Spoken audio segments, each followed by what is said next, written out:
अनेक वर्षांपासून महाराष्ट्रात संघटन असणाऱ्या, सामाजिक कार्याचा वसा जपणाऱ्या ओबीसी बहुजन नेतृत्व क्रांती सेनेच्या सौ कल्याणी वाघमोडे या महाराष्ट्रातील महत्त्वपूर्ण समजल्या जाणाऱ्या बारामती लोकसभेच्या निवडणुकीच्या रिंगणात उभ्या आहेत. त्या संदर्भात आज आपण त्यांच्याशी चर्चा करूयात. तर कल्याणीताई, आपण या लोकसभेसाठी कोणते मुद्दे घेऊन पुढे येत आहात आणि आपला अजेंडा काय असणार आहे या निवडणुकीसाठी? नमस्कार, मी कल्याणी सुजित वाघमोडे, मुक्काम पोस्ट ढेकावाडी, तालुका बारामती, मूळ बारामतीची महिला असणारे आणि महाराष्ट्रात सतत संघटन क्रांतीशौर्य सेनेच्या माध्यमातून गेली 20 वर्षापासून आम्ही हे काम करत आहोत.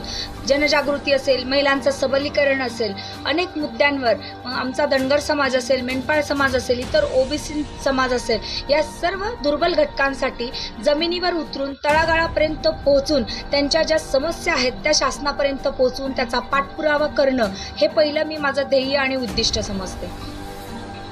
सर्वजण म्हणतात की बारामतीचा विकास झालेला आहे, पण तुम्हाला असं वाटतं का की संपूर्ण बारामतीचा विकास झालेला आहे?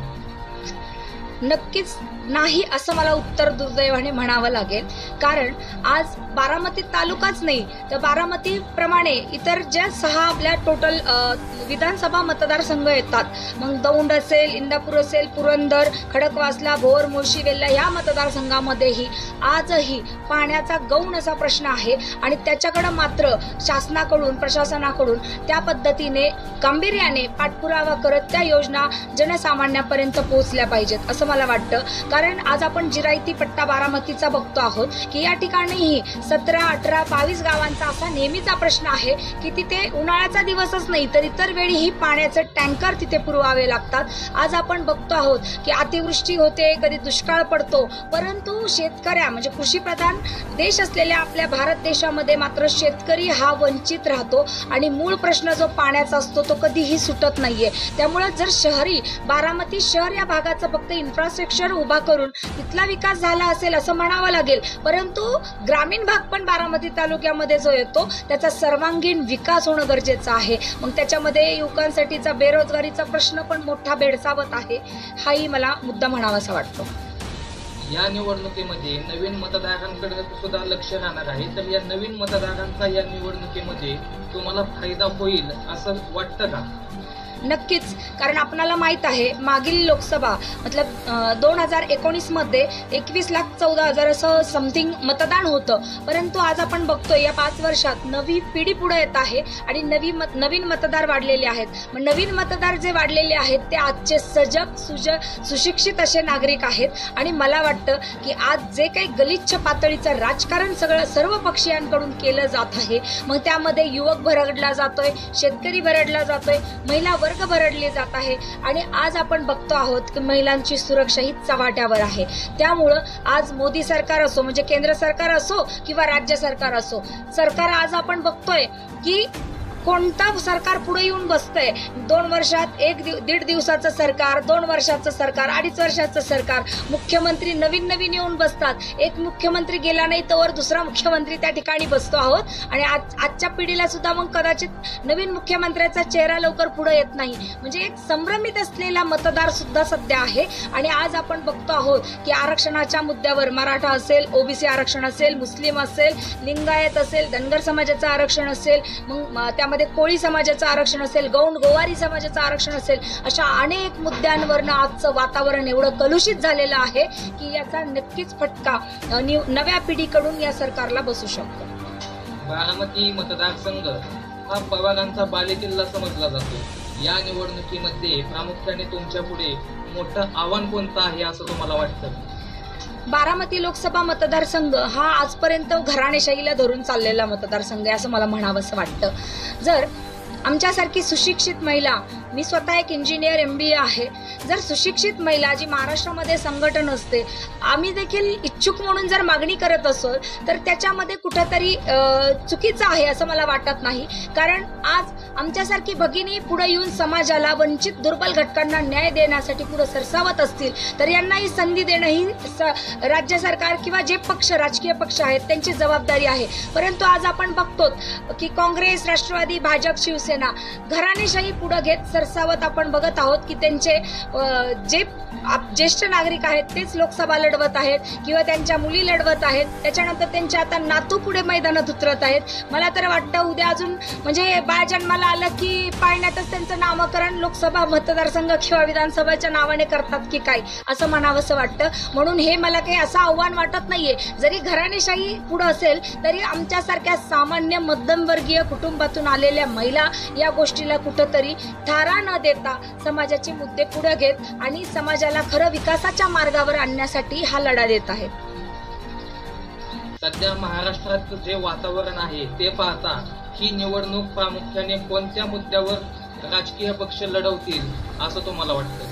सर्वच राजकीय पक्षांना आजपर्यंत निवडणुकांमध्ये फक्त मतांचं भांडवल करण्याची सवय आहे. मग आपण बघतो आहोत कालच बारामतीमध्ये नमो रोजगार मेळावा जो झाला, मग या 10 वर्षामध्ये असा मोठा मेळावा का झाला नाही हाही प्रश्न मला मोदी सरकारलाही विचारावा वाटतो आणि राज्य सरकारलाही विचारावा वाटतो. कारण की 2014 मध्ये जसं मोदी सरकार आलं, मग 15-16 मध्ये ज्यांचे एज लिमिट संपलेत, म्हणजे ज्या युवकांचं वय वर्ष 25 किंवा 28च्या पुढे गेलेले आहेत, त्या लोकांना आत्ताच्या ह्या मेळाव्याचा उपयोग काय?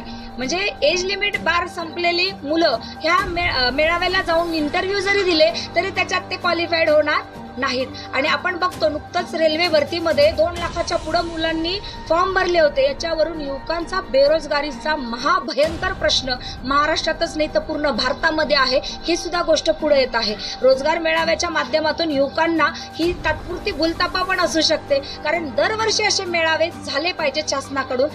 ही गोष्ट मला इथे अधोरेखित करावीशी वाटते. या निवडणुकीसाठी मतदारांना तुम्ही काय आवाहन कराल?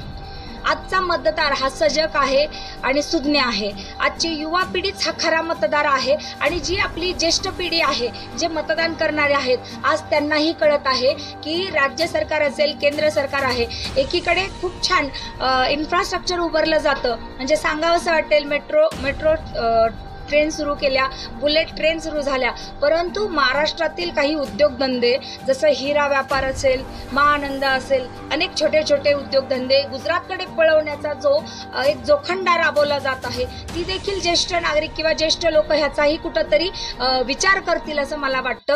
आणि जो शेतकरी वर्ग आहे त्यांच्या मालाला, म्हणजे कांदा असेल, टोमॅटो असेल, या मूळ प्रश्नांना आज भाव आपण बघतो की भाव दिला जात नाही. मग शेतकऱ्यांचा जर मूळ प्रश्नाला भाव दिला जात नाही, परंतु एकीकडे या राज्यकर्त्यांना महागाई भत्ता वाढवला जातो मोठ्या प्रमाणावर, त्यांचा प्रवास खर्च, भाडे खर्च वाढवला जातो, परंतु शेतकऱ्यांना जर हमी भाव नसेल, शेतीचा खर्चही निघत नसेल, तसेच मूळ प्रश्न म्हणजे बियाण्यांचा जो वाढलेला खर्च आहे किंवा महागाई आहे, ही कुठेतरी कमी केली पाहिजे. आणि मोदी सरकार असेल, महाराष्ट्र शासन असेल, यांनी फक्त जाहिरातबाजी न करता, खूप साऱ्या बसेसवर मी बघितलं जाहिरातबाजी केलेली आहे. मग ओबीसी दुर्बल घटकांना असेल, धनगर समाजाच्या आवास योजना असतील, परंतु खऱ्या अर्थाने त्या योजना त्या लोकांपर्यंत पोहोचलेल्या नाहीत आणि बऱ्याचशा अध्यादेश ह्या फक्त कागदावर राहतात. धनगर समाजासाठी सुद्धा 22 योजना, 1000 कोटींचा निधी, हे फक्त कागदावरच राहिलेले आहेत. 2017 मध्ये जे मुख्यमंत्री देवेंद्र फडणवीसांनी सुद्धा ज्या योजना दिल्या त्या योजना लोकांपर्यंत पोहोचलेल्या नाहीत. त्याच्यामुळे सरकारला मला एकच सांगावंसं वाटेल की फक्त मतांच्या भांडवलासाठी आपण ओबीसी घटकांचा, वंचित घटकांचा वापर करू नये.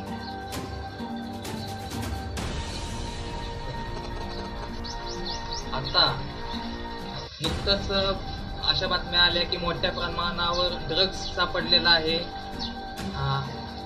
गावागावांमध्ये अवैध हातभट्टीचे, दारूचे व्यवसाय चालू आहेत, मटका जुगार चालू आहे. तर याच्यावर कोणता राजकीय पक्ष, राजकीय नेता बोलायला तयार नाही, पोलीस ह्याच्याकडे दुर्लक्ष करतात. तर कुठेतरी एक तरुण पिढी नशेच्या आहारी जात आहे. तर ह्याबाबत तुमचं काय मत आहे मॅडम? आज आपण बघतो आहोत की नुकतंच पुण्यामध्ये सुद्धा 1700 किलो MD ड्रग्ज सापडलं, तसेच 50 लाखाचा गांजा सापडला. ही गोष्ट आता नुकतीच घडलेली आहे. आज आपण बघतो की बारामती, दौंड, इंदापूर अनेक अशा म्हणजे तालुक्यांमध्ये, आपल्याच लोकसभा मतदारसंघामध्ये अवैध ठिकाणी, ग्रामीण भागातही दारूंच्या हातभट्ट्या चालू असतात, मटका जुगारचे अवैध धंदे चालू आहेत. परंतु या बाबतीत मात्र जे त्याचे कॉन्ट्रॅक्टर आहेत, जे ते धंदे चालवतात, त्यांच्या मागे मात्र कोणी राजकीय पुढारी आहेत का त्यांचे अवैध असे धंदे चालू असतात, परंतु तिथे पोलीस प्रशासनही काही हालचाल करू शकत नाही का? आज आपली तरुण पिढी नशेच्या आहारी जात आहे. जी उद्याची भावी पिढी जी सुज्ञ असायला हवी, विकासाच्या योगदानामध्ये त्यांचा फार मोठा मोलाचा वाटा असायला हवा, परंतु ती आज नशेच्या गर्तेत कुठंतरी धुंदीत आहे. आणि अशीच धुंदी या राजकीय लोकांना, सगळ्या पक्षाच्या राजकीय लोकांना सुद्धा चढलेली आहे.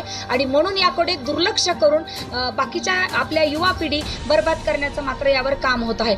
तसेच पुण्यामध्ये नुकतंच आपण बघितलं की टेकडीवर साताऱ्याच्या 2 मुलीचा व्हिडिओ पुढे आला की ज्या पूर्णपणे नशेत असताना त्या ठिकाणी सापडल्या. आज त्या मुलींवर अशा वेळी अत्याचार होऊ शकतात, म्हणजे त्यांची सुरक्षाही कुठं नाहीये. मग या छोट्या 21-22 वर्षाच्या मुलींच्या हातात ड्रग्ज कोण आणून देतं? याच्या मागचा पाठपुरावा पोलीस प्रशासन कधी करणार आहे? किंवा याच्या मागे राजकीय जे पक्ष आहेत, राजकीय नेते आहेत, याच्यावर कधी बोलायला तयार होणार आहेत का? का फक्त निवडणुकीच्या तोंडावर मात्र मतांचं भांडवल करण्यासाठी या गोष्टी फक्त पुढे आणल्या जातात? सुरू असलेल्या मराठा आंदोलन, ओबीसी आंदोलनाकडे बघण्याची तुमची काय भूमिका आहे? तुमचं काय मत आहे? सध्या पूर्ण महाराष्ट्रामध्ये ओबीसी मोर्चे होत आहेत, मराठा क्रांती मोर्चाचेही मोर्चे किंवा आंदोलनं झालेली आहेत. मला एवढंच सांगावंसं वाटतं की ज्या पद्धतीने राज्य सरकार निवडणुकीच्या तोंडावर, राजकारणाच्या चुलीवर आणि जातीच्या तव्यावर आपली राजकीय पोळी भाजण्याचा प्रयत्न करत आहेत, कारण मतांचं भांडवल त्यांच्यासाठी फार मोठं आहे. मग एकीकडे मराठा समाजाला देखील दिशाभूल करण्याचं काम कुठंतरी थोडं होत आहे असं वाटतं, किंवा ओबीसी समाजाला सुद्धा दिशाभूल करण्याचं काम केलं जात आहे. जर 1 महिन्यामध्ये मराठा समाजाच्या आरक्षणासाठी सर्वेक्षण केलं जातं, परंतु दुसरीकडे इतर अनेक वर्षापासून ओबीसी समाज आहे, तो देखील जातनिहाय जनगणनेची मागणी करत आहे. आम्ही त्याच्यासाठी रस्त्यावर उतरून आंदोलनं करत आहोत, परंतु त्याकडे मात्र केंद्र सरकार, राज्य सरकार कानाडोळा करत आहे की काय? कारण 2021चं जी जनगणना होणं अपेक्षित होतं ती अजून जनगणना झालेली नाही. त्यामुळं राज्य सरकारने तेलंगणा आणि बिहारच्या धर्तीवर एकतर जनगणना करावी आणि ओबीसींची टक्केवारी वाढवत मग त्यामध्येही मराठा समाजालाही न्याय देता येईल, वेगळं आरक्षण देऊन, किंवा त्यामध्ये 10% जे त्यांना आरक्षण शिक्षण आणि नोकरीमध्ये दिलेलं आहे ते योग्य प्रमाणात त्यांनाही, त्या दुर्बल घटकांनाही न्याय देता येईल असं मला वाटतं. आणि ओबीसींच्या बाबतीत म्हणावंसं झालं तर कुठल्याही 376 पोटजातींवर अन्यायही झाला नाही पाहिजे, या पद्धतीने सरकारने पावलं उचलावीत. परंतु मतांच्या भांडवलासाठी केवळ ओबीसी आणि मराठामध्ये वादंग उठून राजकारणामध्ये त्याचा फायदा करू नये. धन्यवाद मॅडम. आज आपण बारामती लोकसभा निवडणुकीसाठी जे काय तुमचे विचार होते ते व्यवस्थितपणे मांडले, त्याबद्दल तुमचं खूप खूप आभार. धन्यवाद.